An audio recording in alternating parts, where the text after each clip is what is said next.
everyone, and welcome to masterclass session on logistic. And today I'll be covering managing logistic and compliance, an export playbook from India. My name is Gaurav Pasi, and I manage e-commerce business for DHL Express as a business development manager.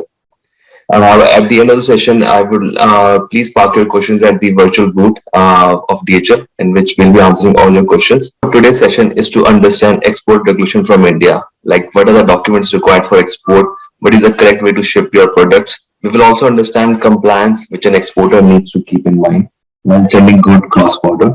And in the end, we will also talk about CAZ5 solution, which has really eased a lot of burden from exporter. As now, rather than spending time on post shipping bill regularization, they are focusing more time on sales and adding new geographical territories.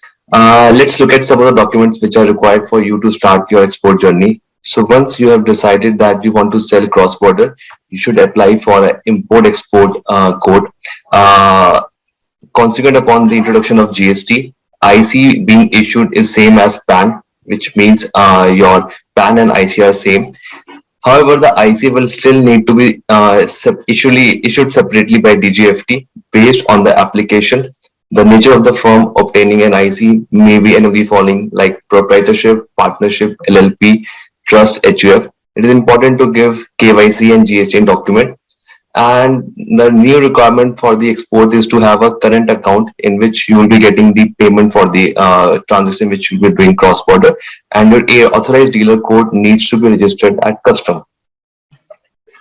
Once your export account is ready with service provider like DHL and you have got your international order, while preparing your export shipment, ensure you need to ensure correct waybill, shipper and consignee name on the waybill.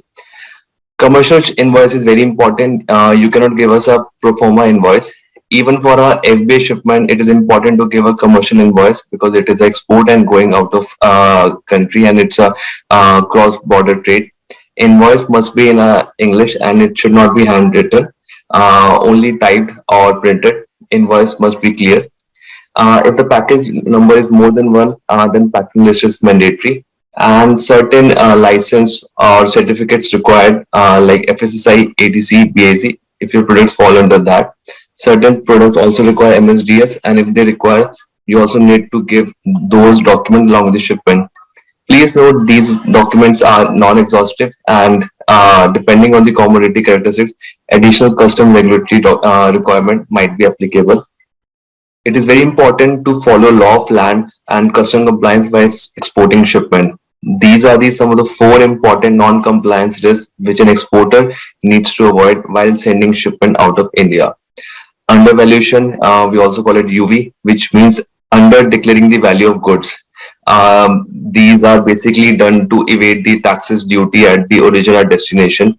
For example, a value of the good is which is getting sold is for 300, but someone is writing there the value of $5. So it is an undervaluation. It is something which is not allowed and non-compliant. And the purpose for sending undervalued shipment is to evade duty and taxes at the origin destination. So it is important to mention the correct value. Otherwise, custom officials at the destination will hold your shipment, and they will not process these shipment.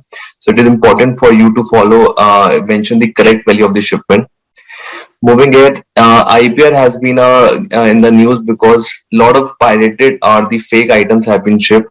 So IPR basically means that shipping counterfeit pirated goods that infringe IPR of the rights holder, which means sending fake shoes, fake bags, fake electronic, fake medicine. So many destination countries in Europe, USA have completely banned.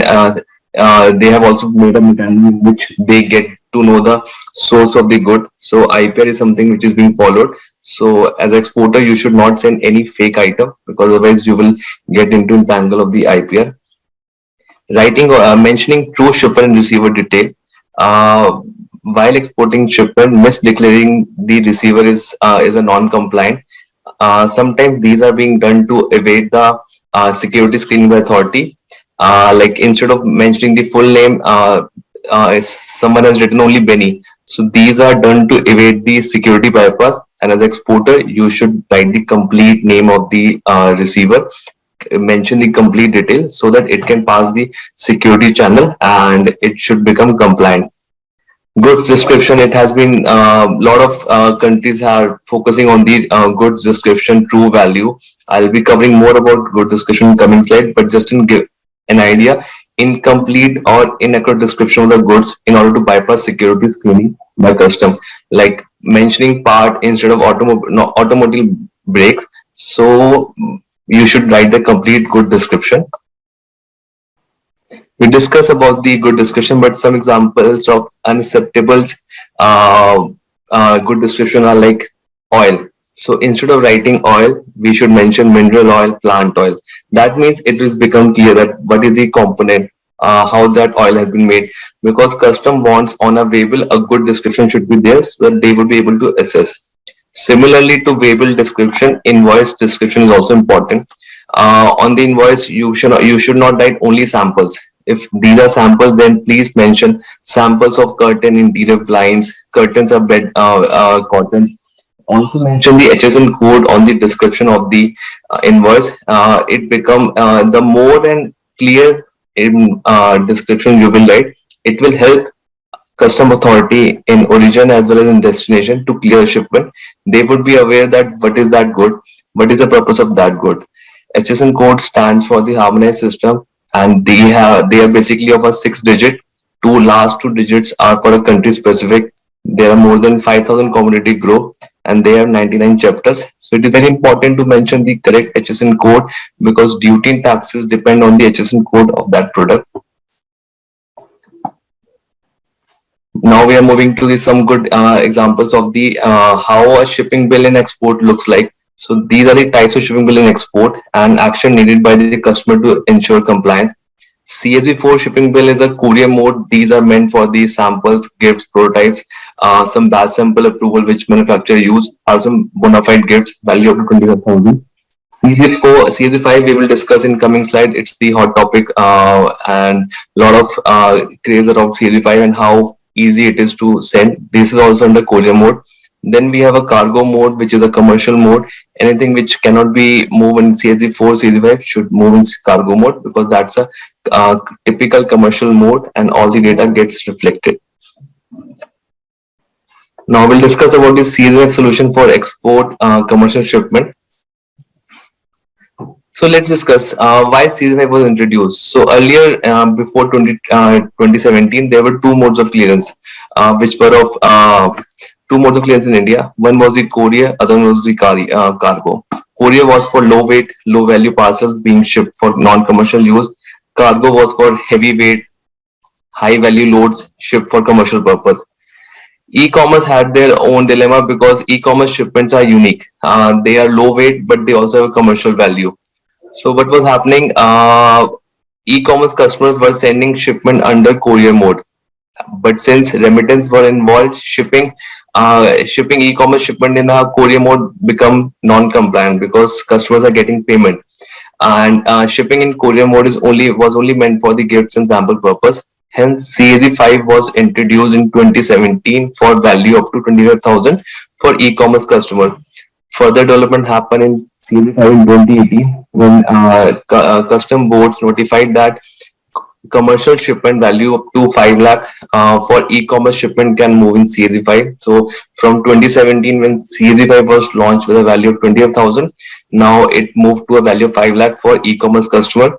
Now with a further notification by CBSE, which allows that all commercial export, irrespective of B2C, B2B, these shipment can be filed through CSV5 and up to the value of 5 lakhs. So it's a great move by Government of India, which allows exporters as well as the e-commerce customers to send their shipment value up to 5 lakh to move in a CSV5.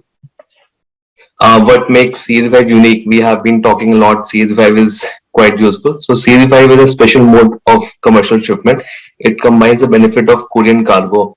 So courier mode offers you a faster transit time, simpler clearance, and less paperwork. But it also had its demerit that there are no GST benefits or government benefit which comes with courier mode. Cargo mode is a truly compliant mode. You can get GST refund. You can get all the government benefit like drawback, ROTAP, ROSTL, and all the exchange schemes in which exporters send. But but it is slow in clearance. It took a lot of paperwork to export. With CSV5, it offers the best of both, which means it offers faster transit time, less paperwork, and it is compliant mode, and you can avail the GST refunds and all the benefit.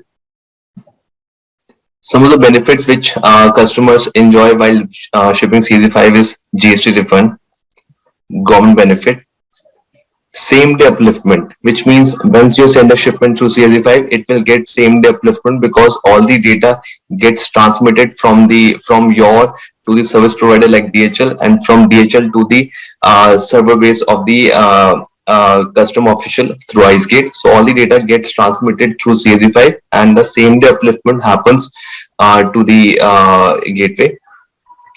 Less paperwork is required because everything is electronically data managed. So all the data which a customer enters gets fed into the service provider, then service provider through the customer officials. Then end-to-end solution for an e-commerce customer, it is very useful that they are able to offer a faster transit time to their end customer who have ordered product through some marketplace. DHL's serial shipping bill service, we make export shipping very easy. We were the first one to offer CSV5 clearance services. We couple it with our CSV5 tool, which is very powerful, and it gives you a superior shipping services. Here are the benefits of the tool. It's fast and easy. It saves time. We have an automated process in which through customers API data can be transmitted from the customer portal to DHL and directly from DHL to the custom IceGate. Then total control, you can get all the MIS post shipping bill into your server in next 7 days. Within 7 days, you can start getting all the shipping bill on your system while sending shipment through DHL. We get all the shipping bill within 7 to 15 days. Regularize, it is 100% compliant. All the shipping bill which you send through CSV5 are 100% compliant. In nutshell, it is very important to follow compliance of India and destination while sending goods. So, and ensure that you mention the true value and quantity compliance while you export a shipment. Ensure you provide label with accurate good description as well as the label description. Send shipment in a compliant mode like CSV5 and cargo. And in the end, just get started. E-commerce is a huge market, and export from India has a huge potential. And with that, I come to the end of my session. Just a disclaimer that while we were able to provide all the details, but all these details are up to the custom officials, and these keep on getting changed. So it is important that you also follow your due diligence while you export any shipment. And with that, I would love to see you on our virtual booth. For anything, please visit our virtual booth and we can interact and we can take all your questions.